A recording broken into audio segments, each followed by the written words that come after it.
ஓம் ஸ்ரீராம ராம ராமேதி ரமே ராமே மனோரமே சகசிரநாம தத்துல்யம் ஸ்ரீராமநாம வராணனே.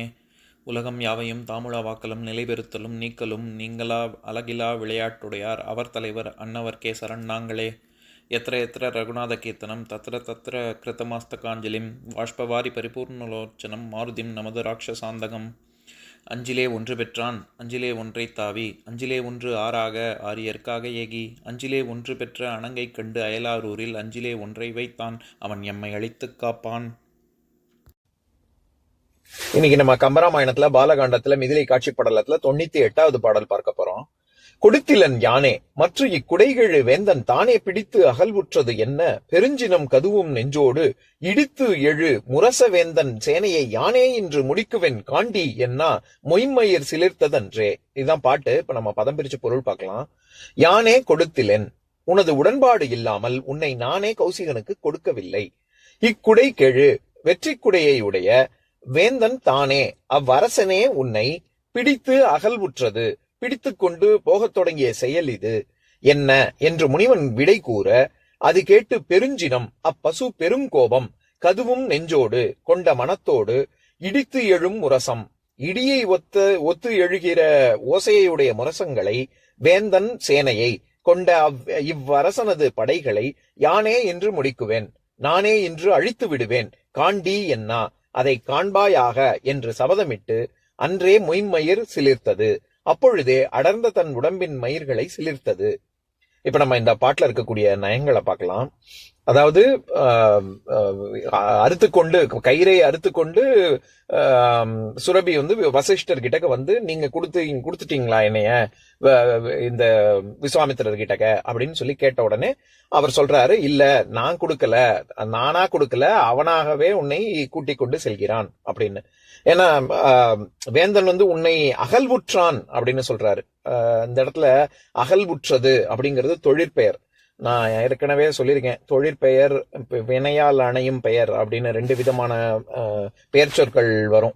இப்ப வருதல், இருத்தல், உண்ணல், உறங்கல் இதெல்லாம் தொழிற்பெயர். இது படித்தவர் தேர்வில் வெற்றி பெற்றனர் அப்படின்னா அந்த இடத்துல படித்தவர், படித்தல்ங்கிறது வினைச்சொல்.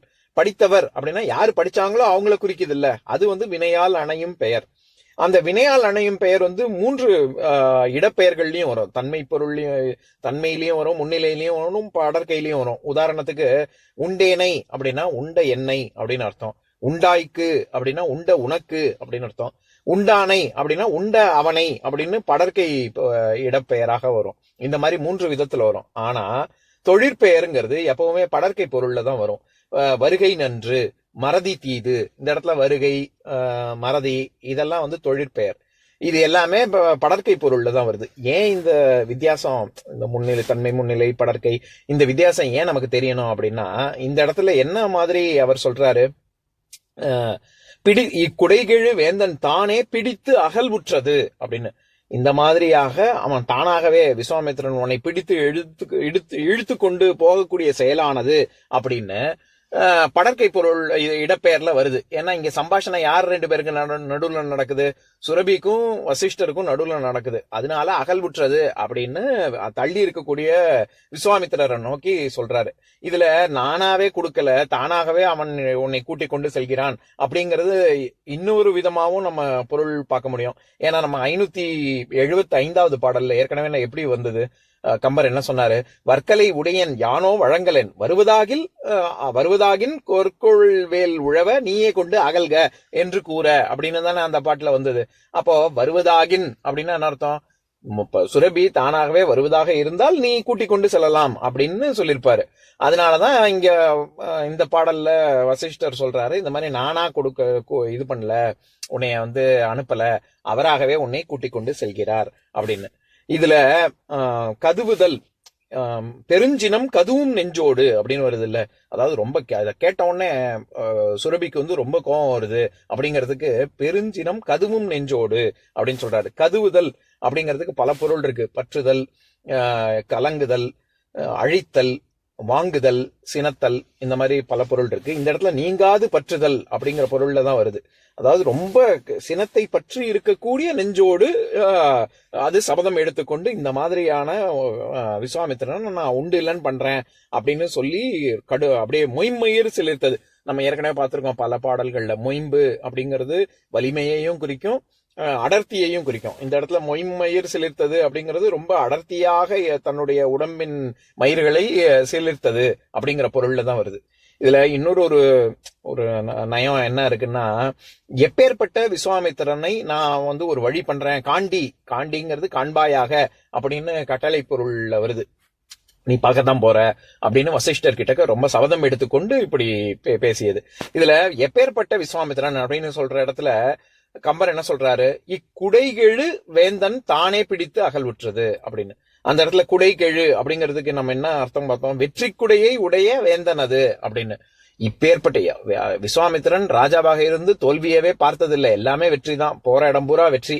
அப்படி வெற்றியோடு இருக்கக்கூடிய வேந்தனாக இருந்தாலும் நான் அவனை வெற்றி கொள்வேன் அப்படின்னு சுரபி சபதம் எடுத்துக்கொள்கிறது. இப்ப நான் பாட்டை இன்னொரு தடவை படிக்கிறேன் கேளுங்க.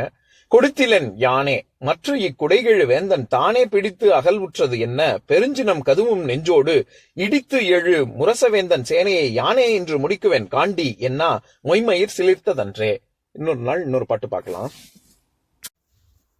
ஓம் சாந்தாகாரம் புஜகசயனம் பத்மநாபம் சுரேஷம் விஸ்வாதாரம் ககனசத்ரசம் மேகவர்ணம் சுபாங்கம் லக்ஷ்மீகாந்தம் கமலநயனம் யோகி ஹிருத்யானகம்யம் வந்தே விஷ்ணும் பவபயஹரம் சர்வலோகைகநாதம். உம்பரோடு இம்பர்காரும் உலகம் ஓர் ஏழும் ஏழும் எம்பெருமான் என்று ஏத்தி இறைஞ்சி நின்று ஏவல் செய்ய தம்பியரோடும் தானும் தருமமும் தரணி காத்தான் அம்பரத்து அனந்தர் நீங்கி அயோத்தியில் வந்த வள்ளல். ஓம் பூர்ணமதః பூர்ணமிதம் பூர்ணாத் பூர்ணமுதஸ்யதே பூர்ணஸ்ய பூர்ணமாதாய பூர்ணமேவாவசிஷ்யதே. ஓம் சாந்தி சாந்தி சாந்திः. ஓம் சர்வேஷாம் ஸ்வஸ்திர்பவது சர்வேஷாம் சாந்திர்பவது சர்வேஷாம் பூர்ணம் பவது சர்வேஷாம் மங்களம் பவது. ஓம் சாந்தி சாந்தி சாந்திः. ஓம் சர்வே பவந்து சுகினः சர்வே சந்து நிராமயாः சர்வே பத்ராணி பஷ்யந்து மா கஷ்சித் துக்கபாக் பவேத். ஓம் சாந்தி சாந்தி சாந்திः.